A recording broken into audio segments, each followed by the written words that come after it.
You're really attacking not only Dr. Anthony Fauci, you're attacking science.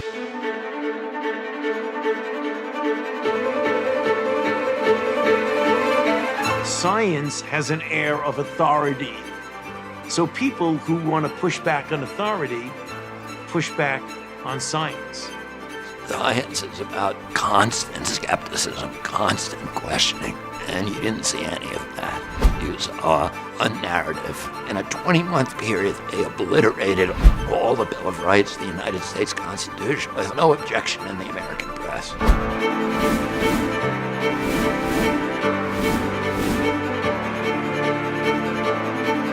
Normalcy only returns when we've largely vaccinated the entire global population. If the FDA says it's okay to take the vaccine, are you going to take it? I'm going to look at the data upon which the FDA makes that decision.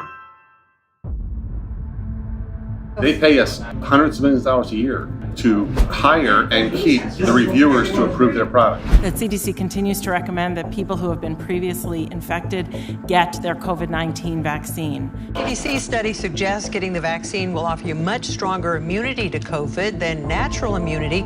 She's had the flu for 14 days. Should she get a flu shot? Well, no. If she got the flu for 14 days, she's as protected as anybody can be, because the best vaccination is to get infected yourself.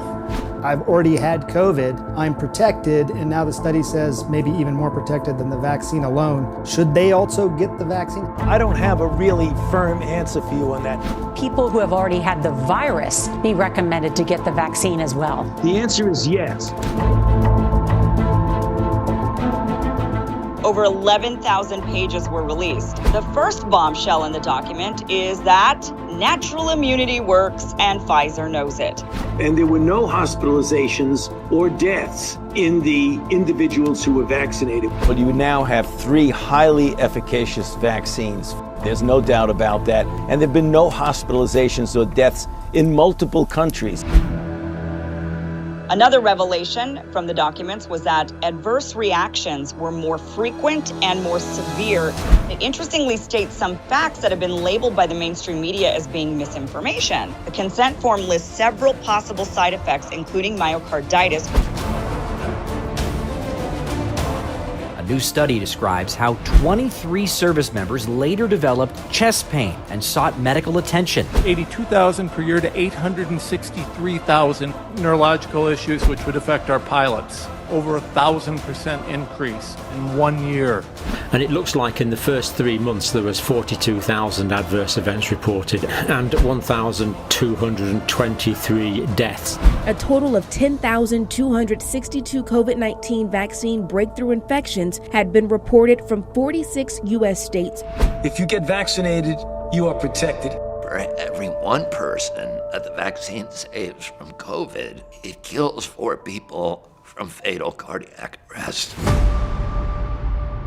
If I want the population to ultimately accept my digital reality, I have to make sure the cognitive dissonance is so complete that you stop trusting your own brain. And guess what they've done? Exactly that.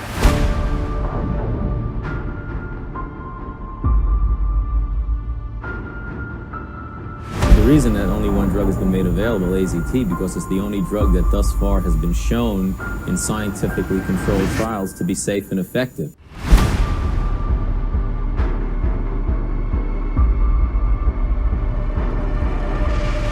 Counter-narrative that says the people who we think of as casualties of HIV were not actually dying from HIV, but they were dying from a medicine that was supposedly treating HIV but was actually killing them.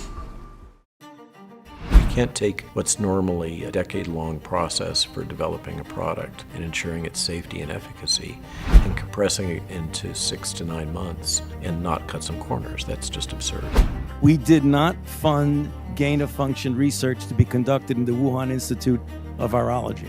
The preponderance of evidence now points towards this coming from the lab, and what you've done is change the definition on your website to try to cover your ass, basically. Your own agency has rebuked them. We also now know that NIAID, the department associated with the National Institutes of Health, of which Dr. Anthony Fauci is in control, had already been conducting experiments with the Wuhan lab in the past in regard to coronavirus. Remdesivir, better early on because it's an antiviral.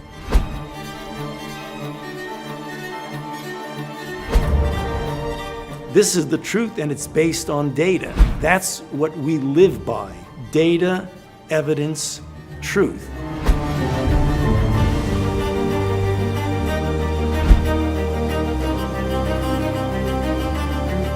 Science is about questioning authority. And anybody who says, I am the science, is lying. When Joe Schmo says, I should retire, I should go to jail, I look at that and I go, forget that. And if you're attacking me, you're really attacking science. I mean, everybody knows that. You have said that I am unwilling to take any responsibility for the current pandemic. I have no responsibility for the current pandemic. History will figure that out on its own.